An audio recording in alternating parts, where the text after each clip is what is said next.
COVID-19 shutdown has produced a variety of strange and surprising side effects. One of them has been the health of our feet. Doctors have reported an increase in all sorts of foot maladies, in part because so many of us have been spending so much time barefoot. The implication is that our feet would be better off if they were still in shoes every day. But is that necessarily true? After all, we aren't born with shoes. At least I wasn't. Maybe you were. If the question is, what do you do with a human foot? Are we sure the best answer is put it in a shoe? That's a question we ask in the following episode. We dug it out of our archive. It was first published in 2017. It is called These Shoes Are Killing Me. Hope you enjoy. What are you wearing right now, shoe-wise? I'm wearing a pair of Vivier flats. How many NBA players regularly get pedicures? 90% of them. What kind of animals have you put in shoes? We put sheep in shoes, actually. Have you ever had people come to you who want their foot surgically altered so that they will fit the fashionable shoes they want to wear better? Once a week. There's a theory I've been kicking around. Not really a theory, more like an idea.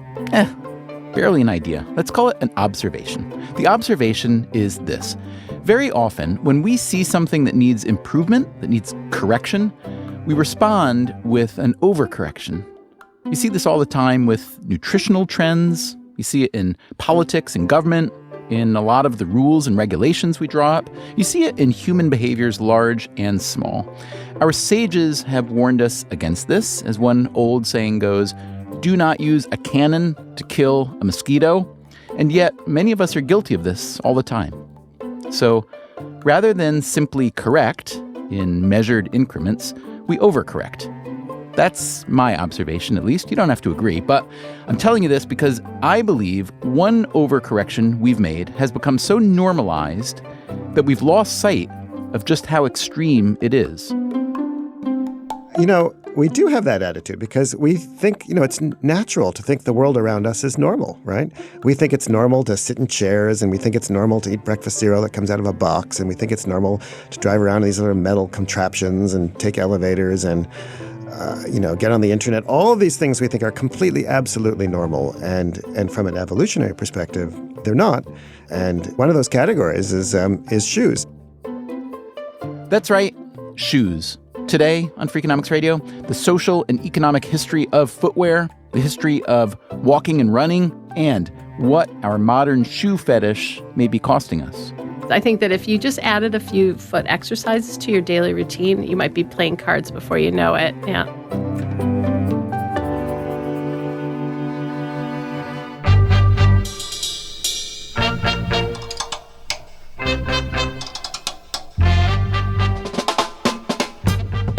This is Freakonomics Radio, the podcast that explores the hidden side of everything. Here's your host, Stephen Dubner.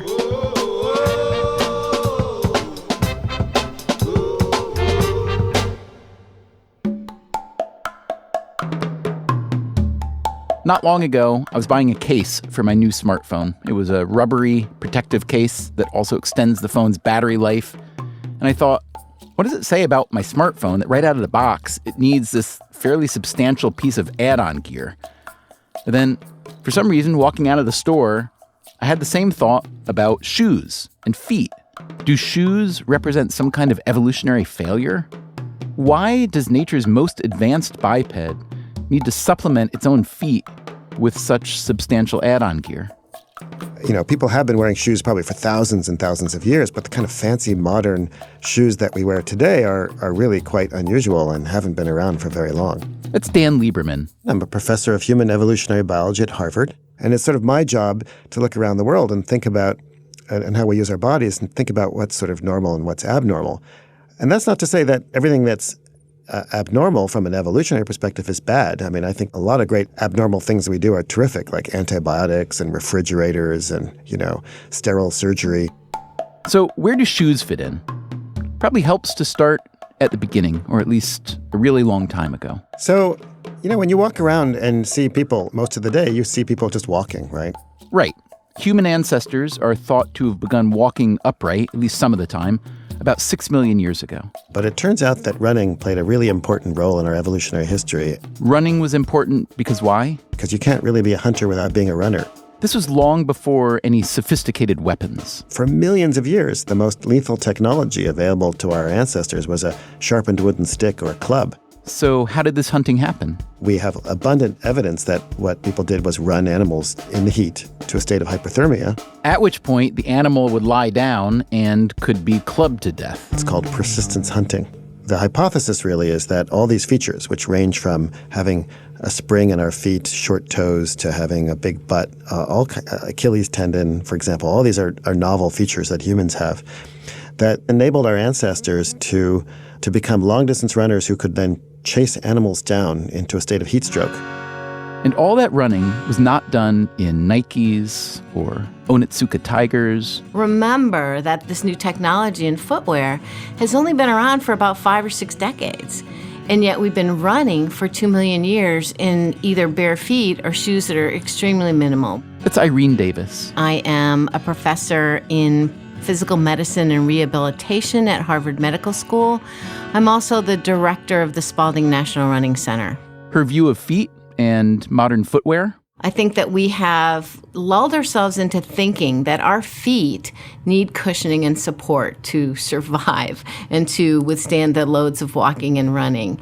So it's very hard for people to make this paradigm shift back to really the way that we were running for the majority of our evolutionary history. Anthropologists estimate that humans began to wear rudimentary shoes somewhere between 26,000 and 40,000 years ago. So let's ask 2 questions, one small, one large. Why did we first embrace shoes, and what have they come to represent? See, you're getting ahead of yourself. I mean, you're rushing to, or maybe you haven't yet, defined shoe. That is Elizabeth Semmelhack. And I'm the senior curator at the Bata Shoe Museum, which is in Toronto. She's also the museum's director. All right, then, how do we define shoe? So shoe is, it's a term, obviously, that we bandy about to mean all kinds of things. But more technically, it is something that has a sole, and then it has an upper or parts that cover the entire foot. And so a boot would be a shoe then that had a shaft. So the uppers continued, up to the knee, perhaps. A sandal might just have an upper and a thong to secure it to the foot. What about the barefoot running shoes that are kind of like a rubberish sock for the shoe with toes? Yeah, what about them? You don't sound very excited by them. Are they a shoe? Are they a shoe? And do you have some of them at Bata Museum? We actually don't have a pair, and we should have a pair. I think that they are an interesting invention. I still find them very disconcerting when I see them out on the street. Really? Because why? I do. I think it's, with the exception of maybe summer sandals, the foot is usually encased, right? We don't really see it that often. And so I think to see each toe enveloped in its own little toe casing, I don't know. It's still not your thing. It offends your sensibilities somehow. It doesn't offend them. I just am still struck by it every time I see it. I see. So that's interesting, though, because I'll be honest with you. I'm challenging, in my mind at least, the central premise of the shoe and that encasing. Because, I'm not a total idiot. I understand that when it's cold or wet or, the ground is rough or sharp or whatever, that obviously you want to protect the bottom of your feet. But I also wonder, at what cost we've encased our feet for these many millennia. And we've now, created many, many, many, many different forms that have all different kinds of political and economic and social signals. And that's fascinating. But I am curious if you ever step back and wonder about the, the necessity of this encasing strategy. Yeah, I do, actually. And, when I think about Chinese foot binding, which resulted in women's feet being around 3 inches in size, and it seems like such a profound body modification. But the fact of the matter is that all of us who have grown up wearing footwear have bound our feet to some extent. And if we were able to meet our non-shod selves in a different dimension and look at what our feet would be like naturally, they would be much larger, much more splayed, rougher. In some ways, the foot would become the shoe needed, right, to make it through daily life because the body has the ability to build up calluses at the bottom of the foot. That said, Elizabeth Semmelhack appreciates what the shoe has helped us accomplish. Shoes have been central to things like being an astronaut and living in the Arctic and venturing across a hot desert. Like, I do think that there are many places where the human spirit for adventure was probably helped by a pair of boots. I think it's probably hard to summit Mount Everest not wearing footwear. And so I think that its protective quality has helped humans expand their territory, but I also think that it has been central to their expansion of class division. I think the true function of footwear is more about establishing who you are, what your gender is, what your status is. And so it functions as a communicative social tool, while at the same time, some shoes make it comfortable to walk around in, but not all. When and why did women start wearing shoes that, to me at least, look to be, painfully small and constraining? So if you look at paintings from the early 17th century, like a painting of a bunch of Dutch people drinking, it'll be women and men, and their feet are all very clearly visible. And there's really no size difference between men's and women's shoes. But if you fast forward through that century, all of a sudden, the women's feet are tiny in representation, and men's are much, much larger. Some of it has to do with shifts in ideas about gender. Enlightenment thinking was attempting to establish that men and women were different. And so some of that finds expression in fashion. And so by the end of the 17th century, there's this much larger thing happening within culture that's suggesting that men are rational and that their clothing should sort of not betray any excess interest in the fancy things in life. Women are seen as naturally irrational and frivolous, and the high heel sort of fits into that perfectly.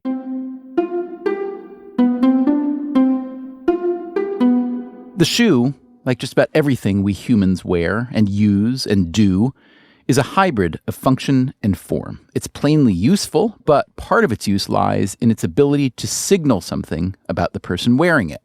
Consider the humble sneaker, or I should say, the sneaker that I had presumed was humble. In 2013, Semmelhack put together a museum exhibit on sneakers. A lot of people think of sneakers as being really casual, some of them, the majority of them, being inexpensive.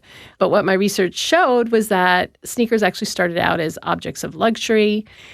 The earliest sneakers, tennis shoes, were expensive, and they reflected privilege because in the middle of the 19th century, before the 40-hour work week, only the wealthy had the time to play. Only the wealthy could afford multiple pairs of shoes to have specific shoes to play in. And then rubber itself was expensive and the cost of sneakers was quite high. So how did the sneaker cross over into an everyday thing? In the 1930s, one of the things that becomes sort of a pan-cultural obsession is the physical fitness of each country's citizenry.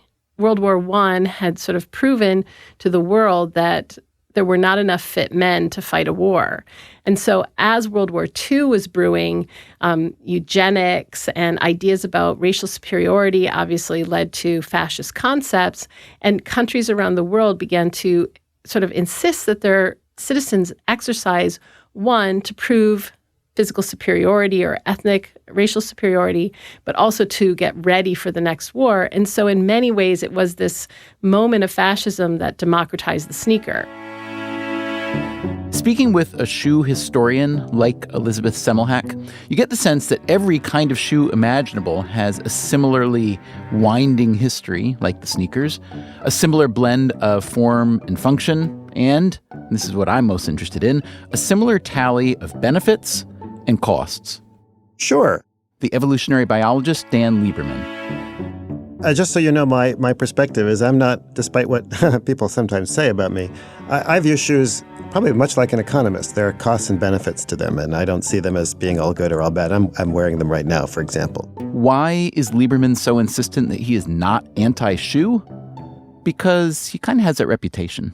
Because in addition to studying the evolutionary history of distance running, he is a distance runner who often doesn't wear shoes. Sometimes I wear sandals. Sometimes I'll wear sort of minimal shoes. Sometimes I'll wear trail shoes, and sometimes I'll go barefoot. And I often at the end of my run, I'll take my shoes off and run the last mile or so barefoot.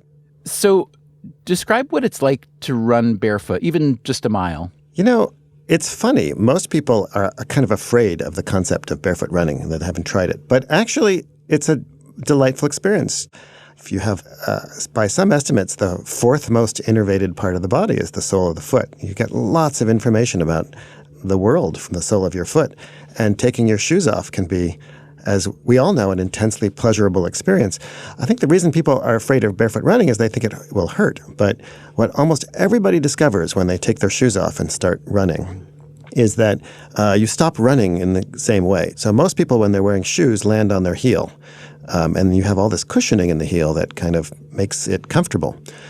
Almost everybody, when they take their shoes off and start running on a hard surface, gets off their heel and starts to land on the ball of the foot. That's called a forefoot strike. And when you run that way, there's no collision.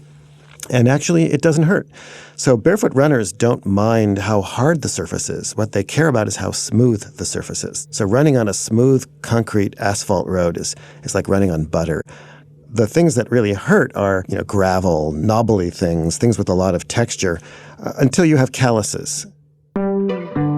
There have been some world-class barefoot runners, even in recent history. There used to be a handful of barefoot place kickers in the NFL. Some of the best soccer players in the world grew up playing barefoot. And then, of course, there was baseball's Shoeless Joe Jackson, who reportedly played in his socks one day because a new pair of spikes had given him blisters. Dan Lieberman, meanwhile, might best be called a fan of barefootedness rather than an outright advocate. He's also spent a lot of time thinking about the benefits and costs of shoes. Well, look, I wear shoes most of the time, and I'm not so sure that shoes cause that many problems. I think it's a little bit more complicated than that. I think, just putting on a shoe is not like smoking a cigarette. It doesn't, cause you to become unhealthy. Instead, I think it masks other problems that can lead to poor health. He knows this how? Believe me, I've looked at thousands of barefoot people's feet and thousands of shod people's feet. And I've seen a lot of horrific feet. I buy a lot of those wipes, those disinfectant wipes in my lab. And I will tell you that I'll take a barefoot person's foot over a shod person's foot any day. So what has the shoe done to our feet? Coming up on Freakonomics Radio, we get into the details. On the short term, the problem is the overuse in, your knees and your hips. Feet get sweaty. They get stinky. But that's because we keep them in shoes. The long-term effect is it shortens the Achilles tendon. It shortens the muscles in the back of the calf. I wonder what our hands would smell like if we kept them in some kind of, device that didn't let them breathe. There isn't anybody who wears a 6-inch heel into my office who doesn't know that it isn't detrimental to their health. Yeah, I think the foot is an amazing structure that is highly underappreciated. It's coming up right after this break.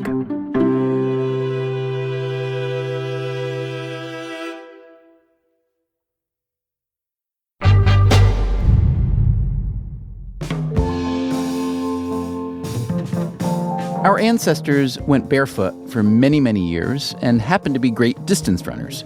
The earliest shoes, made of animal skins or plant matter, were necessarily minimalist. But many modern shoes, whether formal or casual, whether made of natural materials or entirely man-made, are far more constructed. They've often got hard soles and substantial heels, heavy padding and cushioning from fore to aft. They've got what's called a toe box, which, strangely enough, is often not shaped like our toes, which are wider than the rest of the foot, but the toe box is narrower. All this has led critics to conclude that many shoes are, at the very least, a most unnatural appendage, and, worse, are perhaps quite bad for our health. Peter Griffin from Family Guy is not a fan of the shoe. Peter, would you mind putting on some shoes? Oh, you mean foot prisons? Yes, I would. Or, as the late podiatrist William Rossi once wrote, natural gait is biomechanically impossible for any shoe-wearing person. Yeah, I think the foot is an amazing structure that is highly underappreciated. Irene Davis, again, from Harvard Medical School. Her PhD, by the way, is in biomechanics. The foot has 26 bones. It has 33 articulations or joints, each with 6 degrees of freedom of movement. We have 4 layers of arch muscles, and that complexity is purposeful because the foot has to function as our base of support, a mobile adapter to uneven terrain. It has to be spring-like at times. It has to be rigid at times. And when you take that foot and encase it in these very rigid shoes, which I'll call coffins, the foot then loses its ability to function in the way that it was adapted. And I see this in the clinic all the time. I see feet that have become extremely deconditioned. Davis's Harvard clinic is not to be confused with a Harvard lab run by Dan Lieberman. We try to understand how, for example, the foot works, and then test hypotheses about how feet function and how variations in foot anatomy affect function, hence performance. But it is interesting, even heartening, you might say, that Harvard has at least 2 entirely separate research facilities devoted to exploring, as Davis called it, the highly underappreciated foot. So we will bring into the lab people who have never worn a shoe in their lives and people who wear shoes all the time. So there was a recent study by a group in Brazil, and I'd spent some time with them. And we've looked at how they run, how they walk, how strong their feet are. And they actually randomized these women who had knee osteoarthritis into one of 2 groups. And we tried to collect some data on injury from them, and for example, their knees. We've been x-raying people's knees. One group stayed in a pair of cushioned shoes, and the other group were given this $5 in US dollar pair of shoes that were highly flexible. And what they found is, number one, their mechanics were more normal in the minimal shoe. And what we find is that in those barefoot populations, we find almost no incidence, for example, of people who have flat feet. They just don't exist. But more importantly to these patients, they had significant reduction in their pain medication and significant improvement in their functional outcomes. And that's just with a pair of minimal shoes. We look at incidence of musculoskeletal diseases, and the evidence appears to be that they have really considerably lower rates of diseases like arthritis.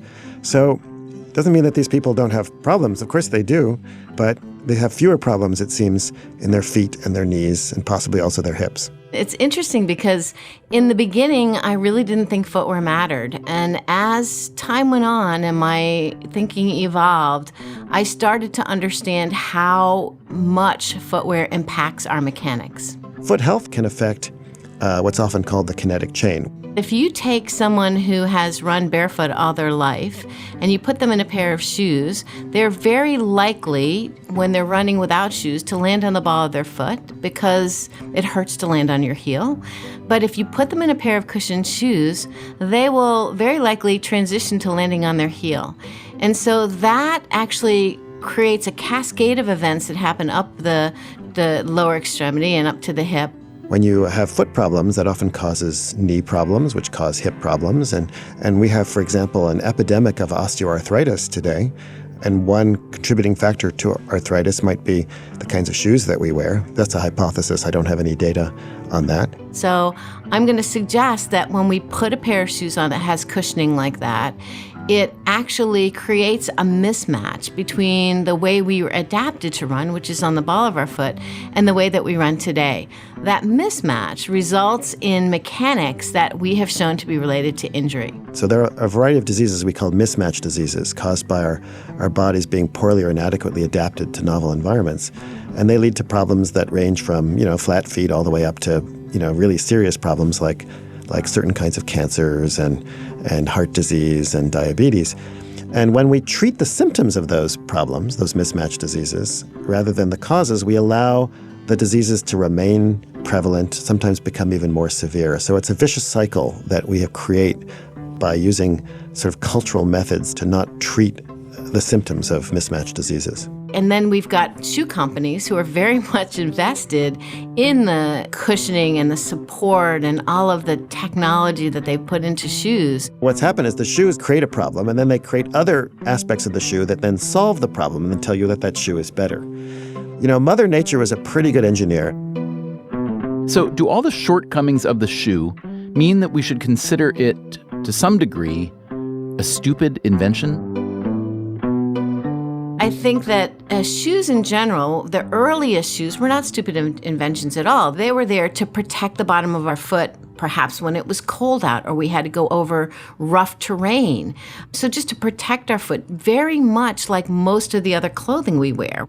What I think is stupid is that we have then started to add all of this technology to the shoe. We're adding cushioning when our muscles can do that cushioning. We're adding motion control when we can control our feet with the muscles that we have and all of the movements that we have.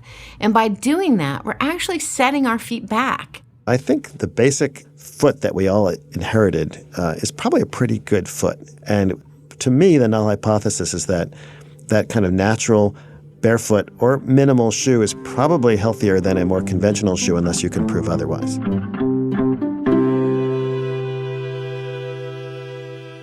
People do things that aren't necessarily the best thing for them. What it is what looks good with what they're wearing at the time.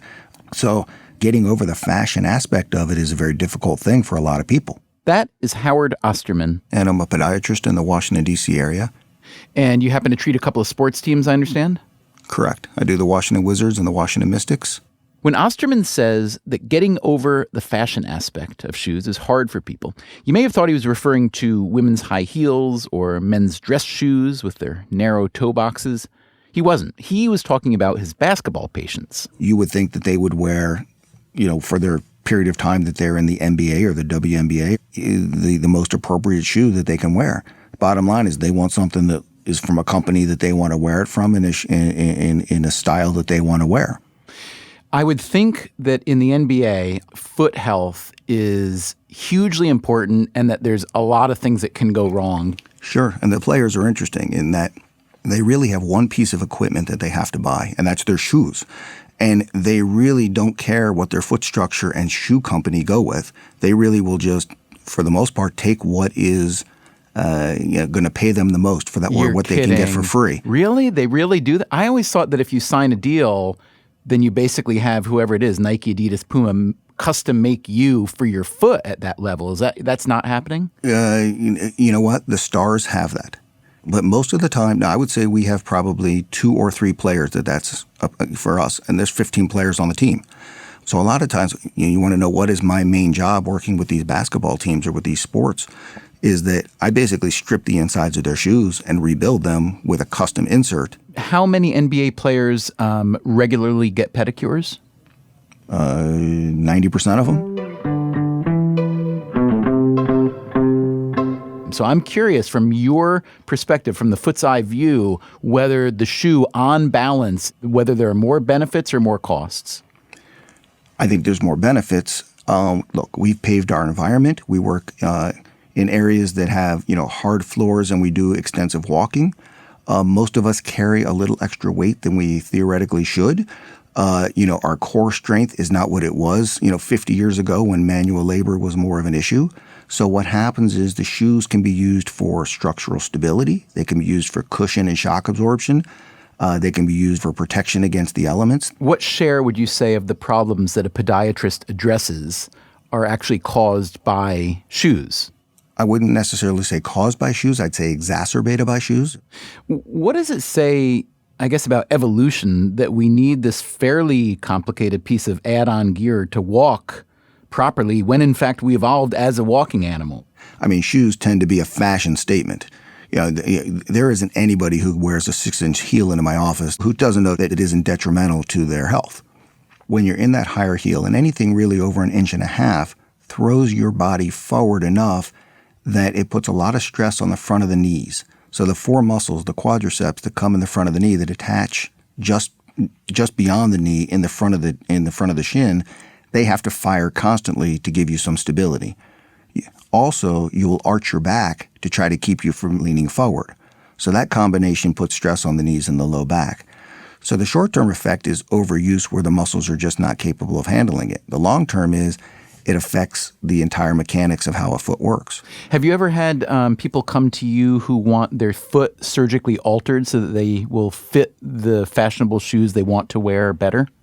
Once a week. You're kidding. Most of them are just asking because when you tell them what's really involved, they really don't want to have it done. Because once you start, changing joints and realigning toes, then you really are throwing the foot into a whole different functional capacity. So it sounds like the shoe causes more changes to our physiology than any other piece of clothing, certainly, right? Oh, absolutely. One of the things about these thick-soled, rubber-based shoes with their good stability is we were born, both the palms of our hands and the soles of our feet are born with nerve sensors that do what we call proprioception. So when your foot hits the ground, it has to register at your brain a certain position, a certain sensation. The problem is when you get these big, thick clodhopper shoes, what ends up happening is you lose that. So there's a lot of sensitivity that's lost by going to these more supportive shoes, which is really why the minimalist shoe industry came about. And you're generally in favor of them, I gather, yes?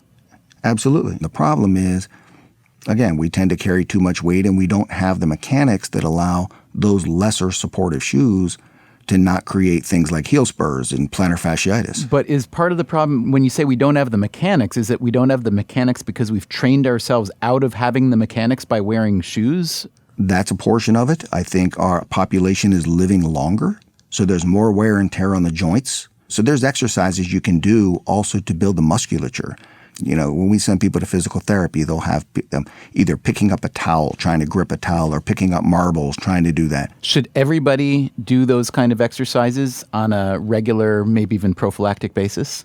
Absolutely. But are you doing marble exercises? On occasion. What's that mean on occasion? Come on. On occasion. How many times in the last month have you picked up marbles with your toes? That would be a 0. That would be... All right, so here's the question. On the scale of, let's call it stupid stuff, right, with 10 being a really bad idea or stupidly executed, and 1 being absolutely awesome and perfectly done, where do you rank the median shoe? I would tell you that most of the shoes now are a 3 or a 2. They've gotten much, much better. Really? So we should be grateful. Well, I think most of the shoe companies, they have really caught the idea that people are wearing different styles. So many of these companies that really have taken to better materials and make better shoes. So what would you say that people should look for generally in a shoe, keeping in mind we wear shoes for many different uses and many different occasions? You want something that has a rubber sole that actually provides some cushion and shock absorption. It needs to have some level of flexibility in the forefoot so that it allows the toes to bend at the level where they bend. A lot of the issues that we see are shoes that either bend mid-foot or don't bend at all, which force the foot to work outside of the general mechanics of the way a foot should work. Have you ever looked at videos or maybe seen live people who play music, let's say, with their feet, people who are missing hands or arms, they learn to play piano or guitar with their feet? Absolutely. So is that something that you think any of us could be able to do if we, habitually used our feet more and obviously had them out of shoes more? The musculature in the feet are very similar to the musculature in the hands. Look at any child who was born without arms and you see what they can do with their feet. Like you said, play music, things like that. So the dexterity, the neurotransmitters that your brain puts out should just as easily be able to do the toes as they can the hands. So doesn't it just seem like there's this huge wasted resource that we're all born with these, appendages that have capabilities that we're not using? Doesn't that seem like a shame to you? Of course, but it's a societal issue as much as anything. We went from quadrupeds to bipeds, and it changed the whole mechanics of what we needed. But that said, even though you have that position, you're not even picking up marbles with your feet. Do you use your feet for anything beyond what, I might use my feet for? I'll take my shoes off when I'm home, things like that. We'll wear sandals in the summer or whatever it ends up being. But you're not playing cards with your feet or playing piano with your feet? No, not at all. All right, let me ask you a flip question. Let's say that we had evolved through, physiology and culture and so on to, for some reason, always be wearing heavy, gloves on our hands, kind of the equivalent of shoes, and but let's say no shoes on our feet. How atrophied do you believe our hands would be as a result of that? I think it would be remarkably similar. Irene Davis agrees that we could be doing more with our feet. The feet actually are very similar in a lot of ways to the anatomy of the hand in terms of muscles, in terms of nerve supply, in terms of blood supply. Obviously, the toes aren't as long as the fingers, so you don't have the same kind of dexterity. But I do think that you have the ability to make them more hand-like. She also thinks we should all spend more time barefoot. As much as possible. And if you're in an office where people don't, have to see you, because there's this, this cultural thing about, being barefoot or taking your shoes off. The minute I get into work, I take my shoes off. I treat patients with my shoes off. Take your shoes off at home when you're walking around the house. Spend some time outside walking barefoot. So yes, I think as much as possible. That cultural thing about being barefoot, it runs deep, at least in many cultures. Why else would it be illegal to go into a store or a restaurant barefoot or drive a car? Actually, it's not. There are no federal or state laws against driving barefoot, although if you crash while driving barefoot, you may be blamed more harshly than if you were wearing shoes. As for restaurants and stores, they can legally make their own rules about their customers as long as they're applied equally to everybody. Davis believes this kind of restriction is less about hygiene than pure social stigma. I have thought about that a lot. And I don't understand it because hands go many more places than feet do. And actually, feet are likely cleaner from a bacterial standpoint than hands are. I just think it goes back to culture. I think it's something that has evolved in our culture that, we should cover our feet. Feet get sweaty, they get stinky, but that's because we keep them in shoes. I wonder what our hands would smell like and would our hands get sweaty if we kept them in some kind of, device that didn't let them breathe. Irene Davis has a dream. She wants this to be what she calls the decade of the foot. I've decided to do my small part. I've been spending a lot more time barefoot. I've even been walking around Manhattan barefoot. Well, in my socks, actually, because I'm a bit of a coward. I've walked about 10 miles by now on the streets. It's amazing how much more you notice uphills and downhills and how many different sidewalk surfaces there are, and your leg muscles definitely feel different. I've also played some golf barefoot, super fun. And as Dr. Howard Osterman prescribed, I've been picking up marbles with my toes nearly every day. And you know what? He's right. My foot dexterity has increased so much and so fast. Here, check this out.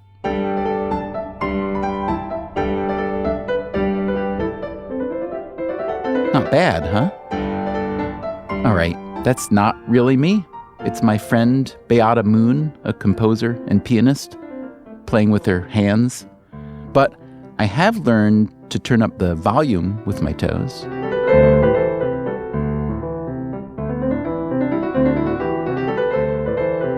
That's it for our show this time. We'll be back next week with a brand new episode of Freakonomics Radio. Until then, take care of yourself, and if you can, someone else too. Freakonomics Radio is produced by Stitcher and Renbud Radio. We can be reached at radio@freakonomics.com. The Freakonomics Radio Network also includes No Stupid Questions, People I Mostly Admire, and Sudhir Breaks the Internet. This episode was produced by Shelley Lewis. Our staff also includes Allison Craiglow, Greg Rippin, Mark McCluskey, Joel Meyer, Trisha Bobita, Zach Lipinski, Mary DeDuke, Jasmine Klinger, Emma Terrell, Lyric Bowditch, and Jacob Clementi. Our theme song is Mr. Fortune by The Hitchhikers. All the other music was composed by Luis Guerra. You can get the entire archive of Freakonomics Radio on any podcast app. If you would like to read a transcript or check out the show notes, which have links to all the underlying research, visit Freakonomics.com. As always, thanks for listening. Just so you know, I'm not an anti-shoe absolutist. Although, I gather there are people who are. Oh, my gosh. And you know many of them, I assume, yes? Sadly, and I'm sure they'll email me again after this. The Freakonomics Radio Network. Stitcher.